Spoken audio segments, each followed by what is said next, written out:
یہ ہم دنیا میں آنے سے پہلے مردہ تھے، کیا مانی؟ ہماری پہلی تخلیق ہوئی عالم ارواح میں، ارواح کی صورت میں، پھر ہمیں سلا دیا گیا، وہ ہماری پہلی موت تھی۔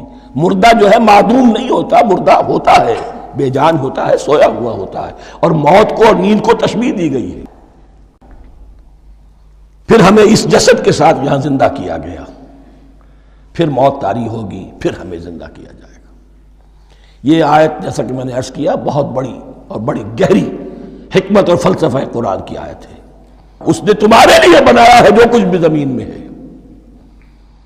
اس میں خلافت کا مضمون آ گیا۔ سارا کچھ زمین میں یہ بستر جو بچھایا اور یہ کائنات کو، زمین کو سجایا تمہاری خلافت کے لیے۔